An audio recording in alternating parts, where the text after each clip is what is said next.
Moving on to the wide receivers, listen, Ryan Fitzpatrick, there was a report, a thing done by Pro Football Focus that Ryan Fitzpatrick, since I think it was like 2009, is the most targets to the slot.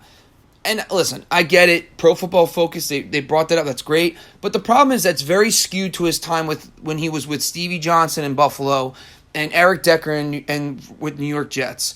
Last season, he did not target the slot at a high rate at all.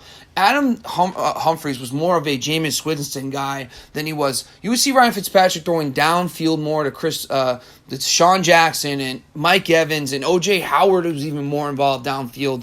He wasn't targeting Adam Humphries at a high level. So there is an opportunity for a number one receiver to be from anywhere in this offense.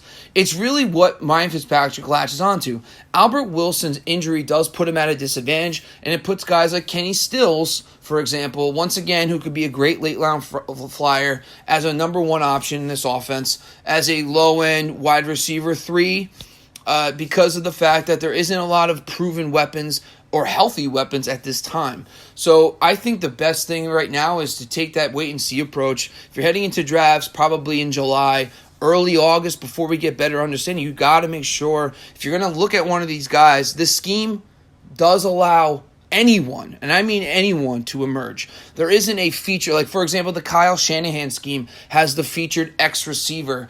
This scheme does not have a featured quote-unquote, it doesn't have a set template. It's based on what the quarterback feels the quarterback sees, what his favorite targets are, and also who the best players are. So it could be Kenyon Drake can emerge as a big factor. We have seen in the past Ryan Fitzpatrick target running backs from Fred Jackson and C.J. Spiller back in Buffalo to Bilal Powell even with the Jets. So we have seen him target running backs, even though last year he did not because they had Peyton Barber and Ronald Jones. Let's get real. So it's an opportunity for all these guys to see who can emerge. And it's kind of fun because especially if Kenyon Drake can establish himself as a more prevalent pass catcher in this offense, if Mike Gesicki does not emerge, or if the health of Albert Wilson and Devontae Parker doesn't show like he never does in late August and early September, Kenyon Drake's draft stock in the 5th round could be great. So these are things we're going to monitor. So the tight end, last thing I'll talk about too, is Mike Gesicki. A lot of reports are saying things are slowing down for him. We got to remember, the biggest problem with rookie tight ends is it's a hard transition. They got to block, they got to do the run game, they also got to be pass catchers. So there's not a great correlation of success. The problem is now he's learning a whole new scheme all over again. So I am a little wary of the idea of him learning a brand new scheme in year 2, and all of a sudden everything's slowing down. He's got to learn a whole new playbook again. So granted, it's a possibility, his draft pedigree and all these other things. He's a talented young tight end, but call me skeptical. It makes me a lot higher on a guy like Kenyon Drake because I just don't see that. There's a new quarterback. There is a new system coming in. So he's got to start from scratch all over again, and that's going to be really tough for him in year 2. So to wrap up this whole thing with the Miami Dolphins is this. Remember, new quarterback and new scheme. If you're it's typical, the best thing in fantasy football is continuity. If the quarterback's still there and the scheme is still there, you're going to see a lot more players have success.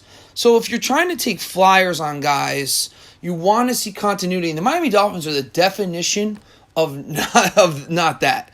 So when you're going into this offseason, going to your drafts, Miami Dolphins is a situation to probably avoid. But that being said, monitor the Fitzpatrick versus Rosen because you'll see a lot with what the Dolphins feel like for the upcoming season. If Fitzpatrick is playing, they're going to try to put their best players on the field to win. If Rosen plays, they're going to see what they have in Rosen. Then they're probably going to be more open to the idea of tanking this season and basically, essentially, evaluating players. So guys like Parker and Stills, veteran guys, have a lot more upside with Fitzpatrick and, of course, then Rosen. So keep that in mind. Keep the Mike Gesicki situation in mind, not only for himself, but also for Kenyon Drake, because of the fact that I brought up earlier that running backs and tight ends typically don't succeed in one offense. It's more of the exception, not the rule.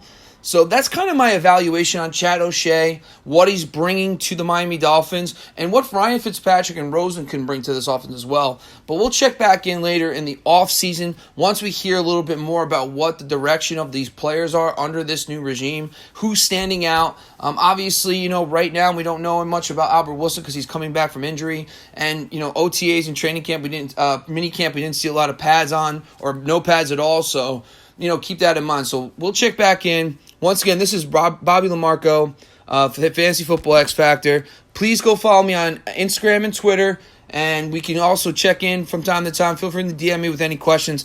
Thanks for tuning in, guys, and I'll hit you up again soon with another Fantasy Football X Factor podcast, NFL coaching changes for 2019.